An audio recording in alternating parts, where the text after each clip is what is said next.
दिलों का सहारा बाबा है हमारा, दिलों का सहारा बाबा है हमारा।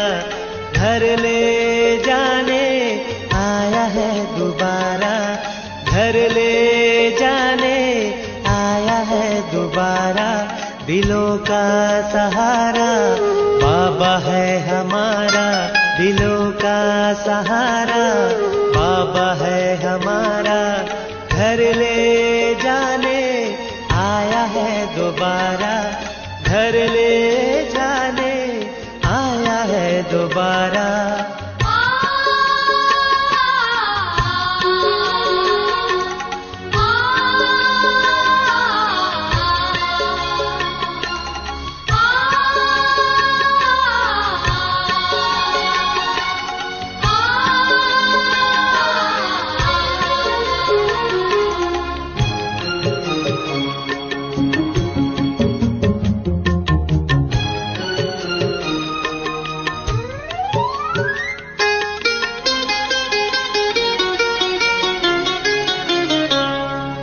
जीवन नैया देकर उसको बना लो माझी, बना लो माझी।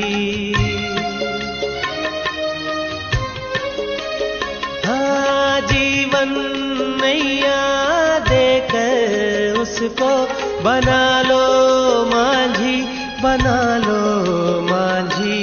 सच्चा सौदागर है वो, कर लो उसको राजी, उसको राजी। मीठे मीठे बच्चे कहकर, मीठे मीठे बच्चे कहकर हमको उसने है पुकारा। घर ले जाने आया है दोबारा।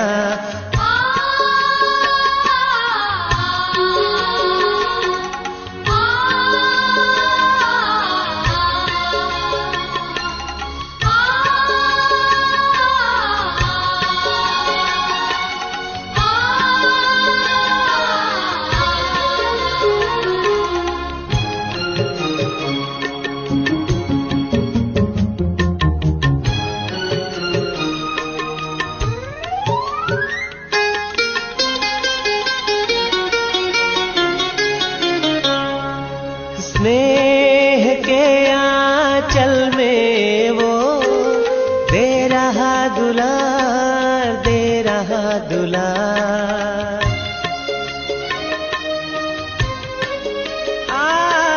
स्नेह के आंचल में वो दे रहा दुलार, दे रहा दुलार। खुशियों की महफिल सजा दुख को दे बिसार, दे बिसार। ज्ञान योग से चमकाता है, ज्ञान योग से चमकाता है। भाग्य का सितारा, भाग्य का सितारा। घर ले जाने आया है दोबारा।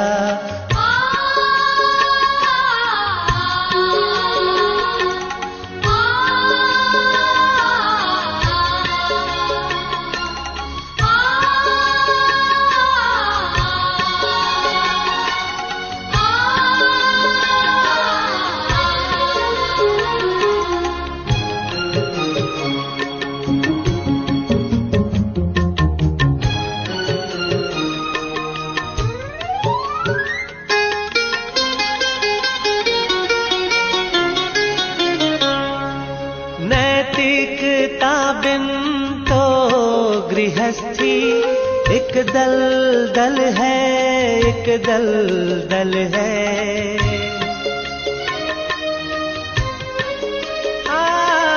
नैतिकता बिन तो गृहस्थी एक दल दल है, एक दल दल है।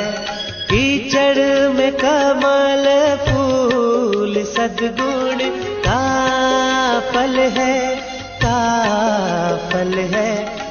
बाबा ने हमको बताया देवी, बाबा ने हमको बताया देवी, देव स्वरूप है तुम्हारा, दिलों का सहारा, बाबा है हमारा, दिलों का सहारा, बाबा है हमारा, घर ले जाने आया है दोबारा, घर ले जाने आया है दोबारा, दिलों का सहारा, बाबा है हमारा, दिलों का सहारा, बाबा है हमारा, घर ले जाने आया है दोबारा, घर ले जाने आया है दोबारा, घर ले जाने आया है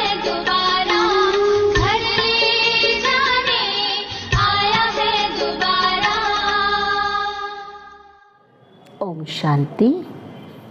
आज 18 सितंबर 2021 के ईश्वरीय अनमोल महावाक्य।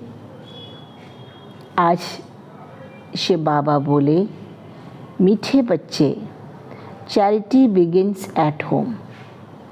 मीठे बच्चे, चैरिटी बिगिंस एट होम। कहते हैं ना, दान लेना शुरू करो तो कहाँ से? अपने घर से ही। लोग दान लेने बाहर निकलते हैं ना, नहीं, पहले अपने घर से दान लेना शुरू करो।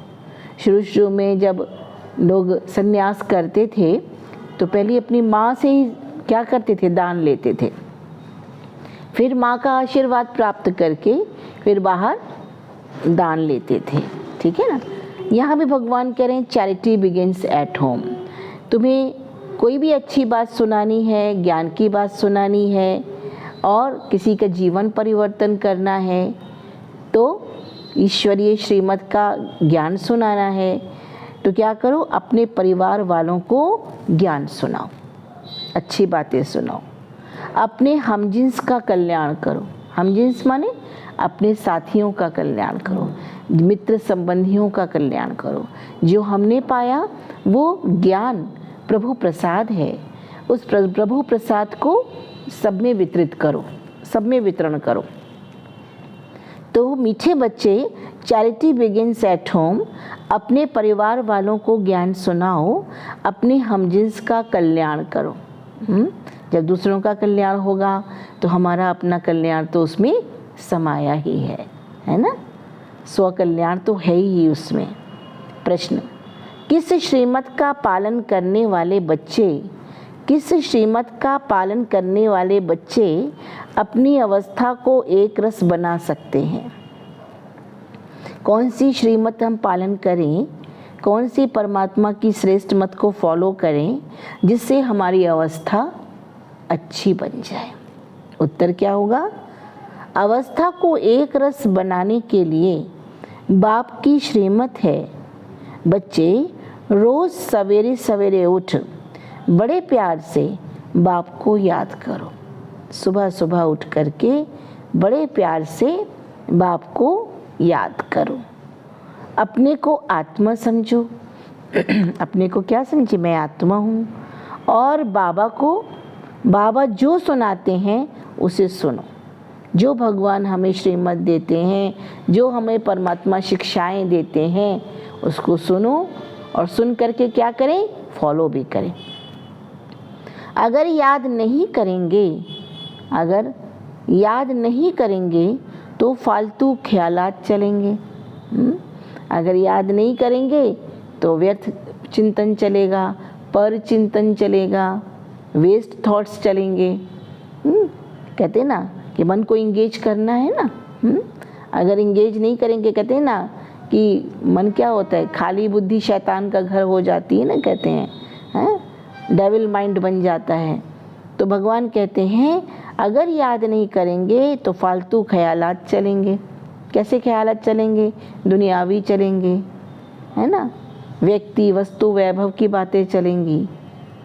ये विनाशी दुनिया की विनाशी बातें हमें दुख पहुंचाती रहेंगी, हम उसी में रमण करते रहेंगे। इसलिए परमात्मा कहते हैं कि अपनी बुद्धि को श्रेष्ठ बनाना है, सॉलिड बनाना है, पवित्र बनाना है, तो परमात्मा की याद में स्वयं को बिजी रखो। नहीं तो फालतू ख्यालात चलेंगे, व्यर्थ संकल्प आएंगे। इसलिए बाबा राय देते हैं, बच्चे रोज सवेरे सवेरे उठ अपने आप से प्रतिज्ञा करो कि चलते फिरते, खाते पीते, भोजन बनाते एक बाबा को ही याद करेंगे। हे बच्चे, अपने से प्रतिज्ञा करो क्या, कि सवेरे सवेरे उठेंगे और क्या प्रतिज्ञा करें, कि चलते फिरते, खाते पीते हम एक बाप की याद में रहेंगे। ये बहुत बड़ी कमाई है, ये परमात्मा की याद सबसे बड़ी कमाई है। इस याद से क्या होगा, हमारी आत्मा क्या होती, प्योर होती है। हमारी आत्मा के विकर्म विनाश होते हैं, जो पाप किए हुए हैं ना वो दग्ध होते हैं, और हमारी आत्मा शुद्ध और पवित्र बन जाती है। हमारे संस्कार परिवर्तित हो जाते हैं, और इसका प्रभाव इस जन्म तो क्या, अगले जन्म तक पड़ता है। अगले जन्म में भी वो संस्कार लेके आत्मा श्रेष्ठ पद की प्राप्ति कर लेती है। इसलिए कहा कि परमात्मा की याद बहुत ही वैल्यूएबल है, बहुत अच्छी है। बाकी दुनिया की किसी की याद करेंगे तो वो तो कुछ भी नहीं, उससे कुछ प्राप्ति नहीं है। उनको याद करना माना, दुनियावी याद करना माना पानी में मथानी चलाना। अगर पानी में मथानी चलाएंगे तो मक्खन निकलेगा? नहीं निकलेगा। और दूध में मथानी चलाएंगे तो मक्खन निकलेगा। तो परमात्मा की याद क्या है, हमको बहुत सॉलिड बनाती है। मक्खन क्या करता है, कहते हैं मक्खन ताकतवर होता है, बहुत मुलायम भी होता है, अच्छा भी होता है। कृष्ण के मुख में माखन दिखाते हैं ना, बुद्धि को शक्तिशाली बनाता है। तो ये ज्ञान क्या है, माखन है। जब इसमें हम मथानी चलाते हैं, बुद्धि की चर्न करते हैं, जितना ही हम इसको क्या करते हैं, मनन चिंतन करते हैं, चर्न करते हैं, उतना हमारी बुद्धि कैसी होती है, सॉलिड बनती है, सालिम बनती है, और बुद्धि हमारी सकारात्मक बनती है।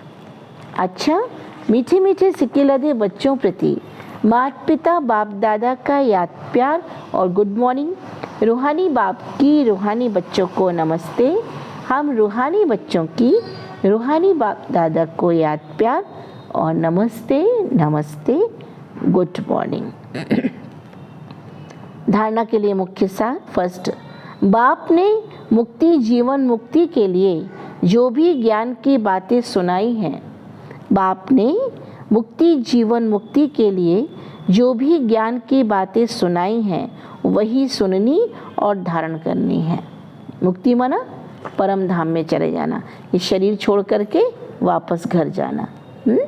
और जीवन मुक्ति माना सतयुगी दुनिया में आना। उसे जीवन मुक्ति क्यों कहते हैं, वहाँ जीवन तो जिएंगे, साकार शरीर होगा, देवताई जीवन होगा, लेकिन मुक्त रहेंगे। किन किन बातों से, रोग शोक दुख अशांति विकार, है ना, जो आज की दुनिया में दुख गम की बातें हैं, है ना, या रोग शोक है, इनसे मुक्त रहेंगे। उसको कहते हैं जीवन मुक्ति, है ना। और जितनी भी व्यर्थ की बातें हैं, पर चिंतन है, जो भी यहाँ की खराब बातें हैं, उनसे मुक्त रहेंगे। इसलिए उसको कहते हैं जीवन मुक्त जीवन। कैसा, कि वो सतयुगी दुनिया। तो बाप ने क्या दिया है, मुक्ति जीवन मुक्ति की जो बातें सुनाई हैं वो सुननी और धारण करनी है। बाकी सब भूल जाना है। बाकी दुनियावी बातों में ज़्यादा रमण नहीं करना है। अपना और अपने लौकिक परिवार का कल्याण करना है। कहते ना, जीवन भक्ति में भी क्या कहा, ये मनुष्य जीवन बड़ा कीमती है, कल्याणकारी है। तो कल्याण कैसे करेंगे, जब परमात्मा की श्रीमत को फॉलो करेंगे। तो अपना और अपने लौकिक परिवार का भी कल्याण करना है, साथ में जिनके हैं उनका भी कल्याण करना है। उनको भी श्रेष्ठ ज्ञान की बातें बता करके उनका भी कल्याण करना। इसलिए आज के भगवान के महावाक्य में शुरू में क्या आया, चैरिटी बिगिंस एट होम। मना अपना तो करना ही करना है, उनको भी देना है, अपने घर वालों का भी कल्याण करना है। सेकेंड पॉइंट, व्यर्थ ख्यालातों को समाप्त करने के लिए सवेरे सवेरे उठ विचार सागर मंथन करना है। सवेरे सवेरे उठ के अपने विचारों में मंथनी चलानी क्या है? विचार के सागर का मंथन करना है। परमात्मा याद से क्या करना है? आत्मा को और भी खुशहाल बनाना है ना। जिस बात को ज़्यादा मनन चिंतन करेंगे, ज़्यादा मंथनी चलाएंगे, तो जैसी हमारी स्थिति होगी वैसे हमारा बाहर का भी स्वरूप बन जाएगा, है ना। जैसी हमारी आंतरिक अवस्था होगी, बाहर की व्यवस्था भी वैसे ही हो जाती है। तो भगवान कहते हैं, क्या कहते हैं? सवेरे सवेरे उठ करके अगर विचार सागर मंथन करेंगे, अच्छी बातों का मनन चिंतन करेंगे, परमात्मा याद से अपनी आत्मा में शक्ति भरेंगे, तो क्या होगा? हम क्या होंगे? बहुत शक्तिशाली बन जाएंगे। याद की यात्रा में लगे रहना है, याद की यात्रा में लगे रहना है। एक परमात्मा की याद ही सुखदाई है और बाकी सारी दुनिया की याद कहीं ना कहीं दुखदाई साबित हो जाती है। इसलिए प्रेम करो परमात्मा से, प्रेम ही सुख का सार है। आज का वरदान, आज परमात्मा के वरदान क्या है? तीनों कालों को सामने रख। आज भगवान ने क्या वरदान दिया कि बच्चे इस वरदान को यूज़ करो। मैं बता रहा हूँ क्या कह रहे हैं? तीनों कालों को सामने रख, हर कार्य में सफल होने वाले सदा विजयी भव। तीनों कालों को सामने रख, हर कार्य में सफल होने वाले सदा विजयी भव। जो भी कार्य हम करें उसमें तीनों कालों को सामने रख करके तब हम उस कार्य को करें। जैसे भूत, भविष्य और वर्तमान, हम ये कार्य करने जा रहे हैं, पास्ट, प्रेजेंट और फ्यूचर का उसमें ज्ञान होना चाहिए। ये कार्य तो कर रहे हैं, लेकिन इसका पास्ट में क्या हमने परिणाम देखा था इस कार्य को करने के बाद, प्रेजेंट में क्या होगा और उसका भविष्य फल क्या बनेगा। तीनों कालों को क्या करें? समझ करके, उसके नॉलेजफुल हो करके तब उस कार्य को करेंगे तो क्या होगा? हम सफल होंगे, है ना। इसीलिए कहते हैं सोच समझ कर काम करो। आत्मा के 3 अंग हैं, मन, बुद्धि और संस्कार। आत्मा के अंदर 3 चीज़ें, मन, बुद्धि और संस्कार। मन का काम है सोचना, मन तो बहुत चीज़ सोचता है।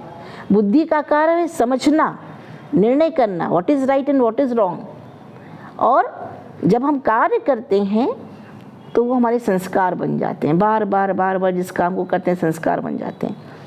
तो संस्कार हमें कैसे बनाने हैं, उसके पहले सोचो, समझो, देन उसके बाद क्या करो? उसको कार्य में परिणित करो, क्योंकि वही हमारे संस्कार बनेंगे। और बार बार उस कार्य को किया तो हमारे जटिल संस्कार हो जाएंगे। जटिल संस्कार अच्छे भी हो सकते हैं, बुरे भी हो सकते हैं।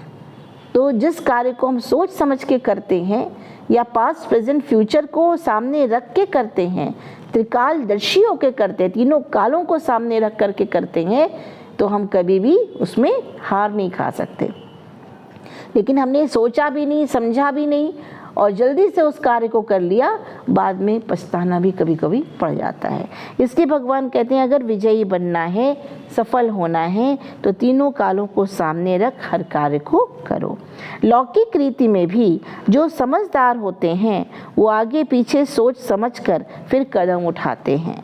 ऐसे यहाँ भी आप बच्चे जब कोई कार्य करते हो तो पहले तीनों कालों को सामने रख कर फिर काम करो।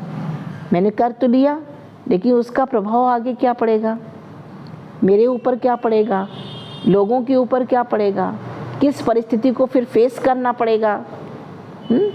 तो पास्ट, प्रेजेंट, फ्यूचर के ज्ञाता बन करके कर्म करेंगे तो क्या होगा? सुखी रहेंगे। सिर्फ वर्तमान को नहीं देखो, इस समय को नहीं देखो, वर्तमान समय सब ठीक चल रहा नहीं, आगे भी वो कहीं ना कहीं खराब भी हो सकता है। इसलिए तीनों कालों के ज्ञाता बन करके चलो, बेहद की समझ धारण करो और विजयीपन के निश्चय के आधार पर व त्रिकालदर्शीपन के आधार पर हर कर्म करो व हर बोल बोलो, तब कहेंगे अलौकिक व असाधारण। तब कहेंगे अलौकिक है और असाधारण है। विचार करके, तीनों कालों को देख करके आज हम कोई किसी को सोचते हैं ये हमारा मित्र है, ये हमारा ये है, ये तो बहुत अच्छा है, ये ऐसा है ऐसा है। हमने कोई ऐसी गलत एक्टिविटी कर ली या कोई ऐसी गलत बोल दिए, मैंने कहा आप तो मेरे मित्र हो, अरे आपको थोड़ी लगेगा, लेकिन आगे चल करके हो सकता है कुछ परिवर्तन हो जाए। इसलिए भगवान कहते हैं सोच समझकर काम करो। और अगर वो भी हमारे पास नॉलेज नहीं है कि हम कैसे इस कार्य को करें, तो परमात्मा की श्रीमत रोज मिलती है, ईश्वरीय नॉलेज रोज मिल रही है। हम ये समझें कि भगवान हमें कौन सा ज्ञान सुना रहे हैं, कौन सी चीज़ राइट होगी, कौन सी चीज़ रॉन्ग होगी, उसको समझ करके अगर हम काम करते हैं या किसी संस्कार को धारण करते हैं तो हम विजयी हो जाते हैं। आज का स्लोगन, हद के किनारों को छोड़, हद के किनारों को छोड़, एक बाप को सहारा बना लो तो पार हो जाएंगे। हद के किनारों को छोड़, एक बाप को सहारा बना लो तो पार हो जाएंगे। एक बाप को ही अपना सहारा बनाएं, परमात्मा को ही अपना सहारा बनाएं, और वो सचमुच हमको क्या करेंगे, कभी भी पराजित नहीं होने देंगे। वो हमेशा कहते हैं ना, सत्य की नैया हिलेगी डुलेगी बहुत लेकिन डूब नहीं सकती। तो हद के किनारे कौन से हैं? ये देह के संबंधी, देह की बातें, देह की दुनिया, ये हद के किनारे हैं।